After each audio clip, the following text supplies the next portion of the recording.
Rick Horrow keeping score, our weekly probe into the business of sports, but it's even more than that. It's the business, the economics, the finance, the politics, and how better to do it than having everything come together than Super Bowl 50, the NFL's anniversary gold standard game, and an anniversary gold standard guy, Keith Bruce, tapped to lead the Bay Area Super Bowl effort. Wealth of experience, the right guy for the right job. Keith, how's that for an intro? That sounds great.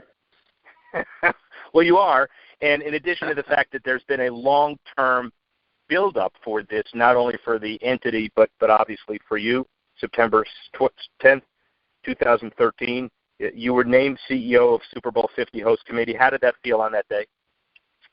It was an honor to be named as the CEO of the Host Committee, knowing what a milestone Super Bowl 50 was going to be for the NFL, but also for the Bay Area. You know, we haven't hosted a Super Bowl in over 30 years, so knowing that it was going to be an incredible celebration, a great opportunity for the Bay Area to show themselves off to the world and to deliver, as you said, a golden anniversary Super Bowl 50 for the NFL. So it was a big day and the start of a 2.5-year journey to deliver the game that's going to be happening here pretty shortly.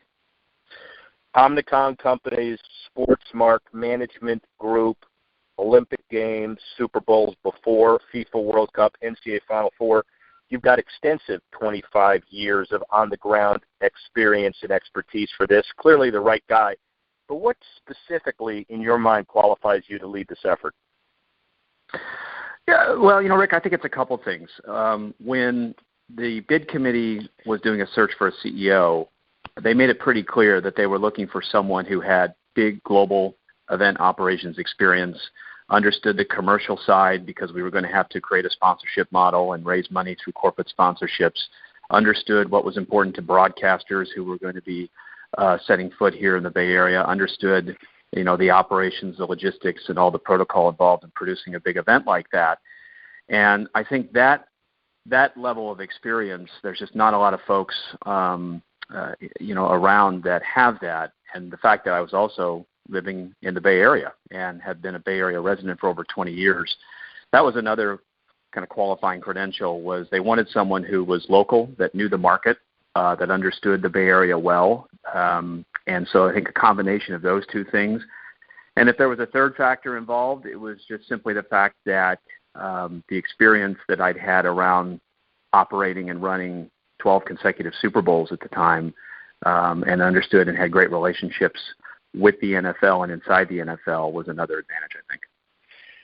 I've interviewed older dudes that have less experience in this, pal, I got to tell you. And so the bottom line is you're the right guy for it. When you look at the releases that have been put out about kind of the role and responsibility you're responsible for, and I quote, managing and driving forward all host committee strategies, planning and delivery, event operations, marketing, fundraising, partnerships, hospitality, security, other critical operational functions. You wake up some, wow, that's a lot of stuff for me to do. Well, it is. It's a lot of stuff for a host committee. The responsibilities of the host committee. I mean, it's not unlike an organizing committee for an Olympic Games, as you know, Rick. The NFL, much like the IOC, bestows the honor of hosting a major event like Super Bowl on the city and the region, and so the host committee is responsible for pulling it all together and making it happen and funding it accordingly.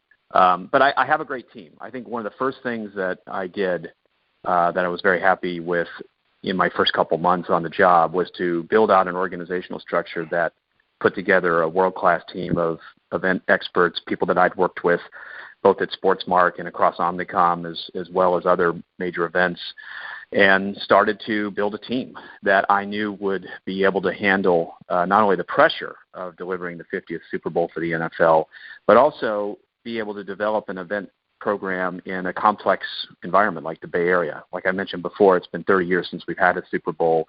This will likely be the largest event in the history of the Bay Area. And so, it's new for a lot of people. So I wanted to make sure my team had the right level of event experience and understanding of what they were getting into, and more importantly, what the expectations were on delivering this world-class event. So a lot of credit goes to my team. I wake up every morning feeling good, feeling great about where we are and what we're doing. And I think that's a big statement after 2.5 years of planning for this Super Bowl. And, the other thing, too, is the support. You can't win a Super Bowl without a great team, and you sure as heck can't run a Super Bowl without a great team. But you also need support from others that, need to pull together. And the cities of San Francisco, Santa Clara, San Jose, the 49ers, Levi Stadium, I mean, they have all been exceptional partners coming together to rally behind this big event, as opposed to taking a more selfish stance, which past Super Bowl cities may have, seen some of those problems where, certain cities were upset that they weren't getting their share of the limelight or whatever. We don't have that here. We've got a region, Silicon Valley, that recognizes their role. San Francisco recognizes their role. The 49ers and the stadium recognize their role, and we're all working together.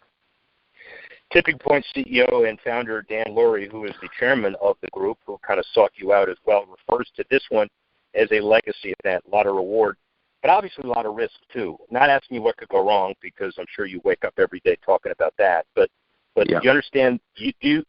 How do you embrace the magnitude of the event? Well, I think on a couple levels. From the very beginning, Daniel was clear that this Super Bowl would be the most philanthropic Super Bowl, the most giving Super Bowl ever, and would have a philanthropic soul to it. And so my job is to execute on that vision, and so far we've been able to do just that. And I think it's been a real eye-opener for not just the companies who've sponsored us and stepped forward to sponsoring our host committee effort, but also the NFL and the region, that this region can really step up and do a lot for the nonprofit community, for those that are not as fortunate. And, we've been able to raise over $8 million through the 50 Fund, which is our 501c3 philanthropic arm. On Giving Tuesday, which is the Tuesday after Thanksgiving, we announced that we have donated $5 million, $5.2 million to be exact, to high-performing nonprofits here in the Bay Area. You can go to our website, which is impact.50fund.org, and you can see every single nonprofit and the amount of money that they received as part of the grant-making process from the 50 Fund. So it's one thing to say you're going to be the most giving. It's another thing to make sure it's transparent, that there's a strategy behind it, and that you're actually delivering the money to the people who need it most. And so, that the magnitude of this event has allowed us to do that. Companies have stepped up to sponsor us, largely because it's Super Bowl 50, and they recognize the marketing opportunity that comes with that, but also the fact that the money that we're raising, a percentage of it goes to the charitable arm, to the 50 Fund, is a game changer, and it's really I think set a positive trend for future major events. And that's my goal, Rick, with this thing, is we want to set some bars and some standards that not only apply to future Super Bowls, but they apply to future global events in general. Well, and that's the template we'll talk about in a minute. But so 6 months before you came on, the host committee announced its structure and obviously talked about a $30 million pledge commitment from companies like Apple and Boston Consulting and Gap and Google and Intel and Seagate and Yahoo, and you're there to kind of help implement. Some would say the heavy lifting's been done, but that's not the case. Is it easier now to raise the dollars that are remaining, knowing that everybody sees what the vision is on a countdown clock, or is it still really difficult? I would say it's moved in phases. When you're absolutely right. When I took over the job as CEO, the bid committee had done a great job of raising corporate interest. There were 10 companies, I think you mentioned almost all of them, that had pledged financial support. My job, Rick, was to go in and talk to the CEOs of all those companies after we won the bid and make sure they didn't have amnesia. And actually going to sign up. They were actually going to sign the contracts and move forward, and they did. All 10. By the way, the pledge collector in nonprofits always has the worst job in the world, right?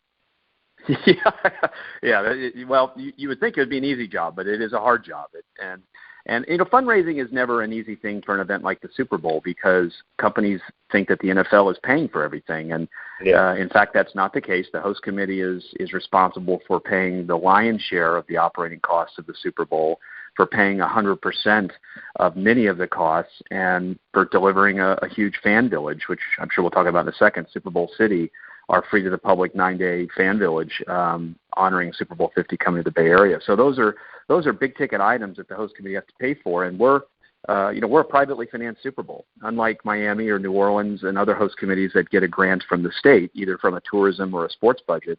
I inherited exactly zero from the state of California. So we had to raise every dollar through corporate commitments. And we had some great success. We've raised over $50 million from corporate partnerships in the form of cash and VIK, and we're very proud of that. And to answer your question directly, as we get closer, we brought in some new partners recently that have stepped up and said, wow, okay, how do I get involved in this and how do I support it? The large sponsors, our founding legacy sponsors that are, in the, a couple $1 million or more of commitment, those are pretty much done because they recognized early on that the marketing and having lead time to promote their association with us was important. Now I think it's more companies that are looking to get on board with either Super Bowl week and assets to help them be part of the Super Bowl celebration or contributing to our 50 fund, contributing to our nonprofit.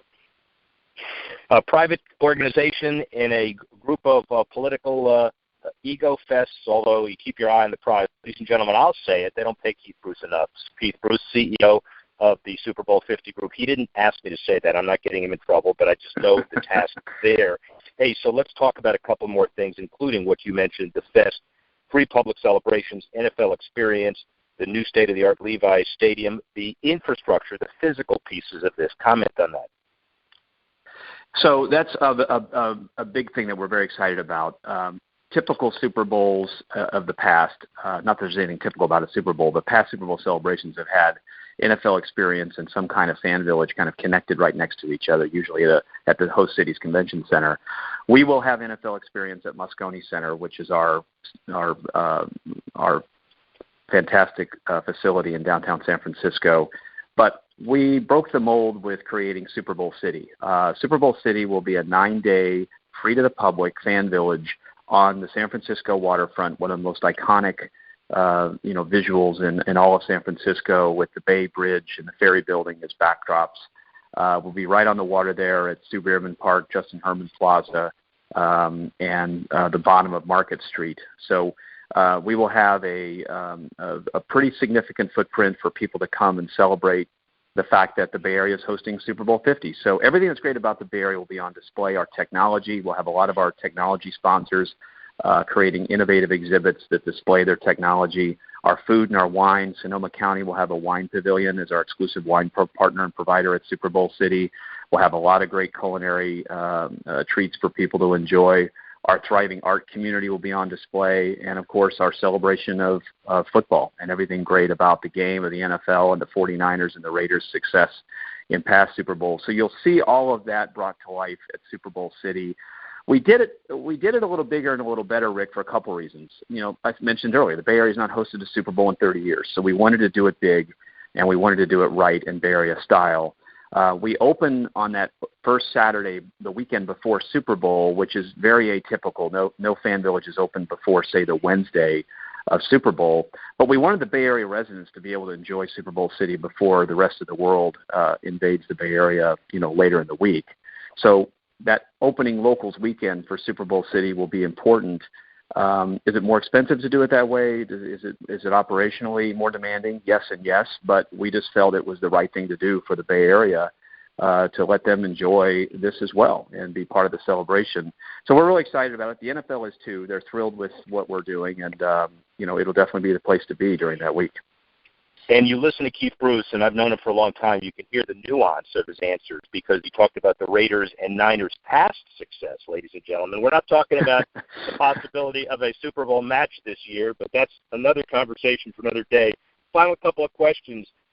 Super Bowl committee delivered the bid package to NFL owners in early May of 2013, and the neat thing was they did it on Apple iPad minis, and 2 weeks later, you get the bid. It set the tone for the game being really a technology game. Talk a little bit about the technology aspect of all this, Levi Stadium, and how it all comes into play. Yeah, that's another big part of our promise at the bid was one was the philanthropic angle that I described earlier, and the second was the technology angle, that our goal was to be the most shared Super Bowl ever, given that we're the home of Twitter and Facebook and Instagram. It was to be the most technologically advanced Super Bowl ever, given what we have at Levi Stadium and the huge head start advantage we have with that stadium, but also with our partners. Rick, the first round of supporters of the host committee, And the first people to sign contracts and agreements with us were from the tech community.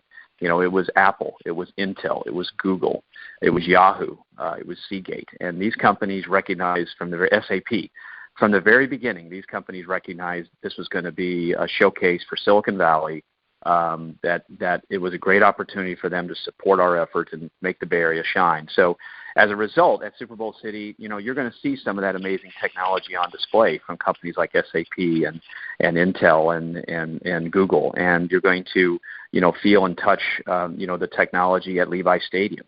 That app is a state-of-the-art app that allows people to order food and beverages and have them delivered directly to your seat. No Super Bowl's ever had that kind of technology before.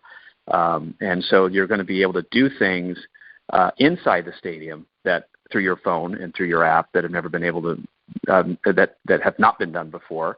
At Super Bowl City, we'll have an app. You can download it now. It's called Road to 50. We're the first host committee to create an app that's freestanding that will promote everything happening here in the Bay Area. We promoted our 50 tour. You mentioned the 49ers and Raiders. 8 Lombardi trophies between the two of them. We took those on a 28 market tour this fall. And so our app was a great way for people to follow the tour and get information about who was going to be there and what was going to be happening. But the app will also be a great way for people to navigate Super Bowl City and the downtown experience in San Francisco. And then you can toggle over to the Super Bowl 50 app to, if you're a lucky enough guy to have a person to have a ticket to the game, then you can use the Game Day app. So that technology will really be game-changing. It will set a new tone for future Super Bowls. And that's exactly what we wanted to do with Super Bowl 50. We wanted to make it about a celebration of the evolution of the game, the past 49 Super Bowls, but really set the tone for the Super Bowls of the future and raise the bar dramatically in a number of areas. But technology is one that we feel we're the Bay Area. It's a perfect place for us to do that and show it off. And fortunately, we've got a great community of tech partners and a great stadium to be able to do that. Great segue. We ought to take this on the road. It's seamless, man. You're leading me into my last and final question. You wake up the morning of February 7th, and the Super Bowl happened the evening before, and you're looking at what kind of history and legacy you created, not just for future Super Bowls, but future global mega events, and you think what? What's the prediction? How does Keith Bruce feel the morning after the game? Well, I hope I'm standing. Number one. Number two, I hope I feel great, and I think we will. I mean, you never know. There's always so many things that are predictable, but there are also things that are unpredictable. We know what we can control, and I think that as long as I can wake up on that Monday or that Tuesday after Super Bowl and know that we did as good a job as we did controlling the things that we can control. We were the most giving Super Bowl ever. We raised that kind of money for charity. We were the most shared Super Bowl. The social tweet data will be there, and we'll know how many social media impressions the game and the week received, and all the metrics that we're after. We want to hit those. We want to hit those numbers. We want to hit those goals and deliver on it. And that's the quantitative piece. The qualitative piece is just the experience. Did people have a great time? Did the Bay Area shine? Hopefully we catch a break with El Nino and it doesn't rain every day. But we know we can't control that, but we'll be ready for it if it does rain. So those are the things. The qualitative experience, I just hope everyone enjoys it so much that the Bay Area is seen as a place that should have a Super Bowl every 5 or 6 years. I mean, that's ultimately the end game is we do a great job with this one, and we convince the NFL owners and all of the stakeholders of the NFL that the Bay Area is a great place to host a Super Bowl. And Keith Bruce, the committee is in good hands. The only correction, I think you're wrong. You ain't getting up Monday morning. You're going to sleep 24 hours. You get up Tuesday morning that weekend, and you deserve it. So, yeah. Keith Bruce, CEO, Super Bowl host committee. Keith, thank you very much. We'll do it again. Thank you, Rick. I appreciate it. Take care. Awesome.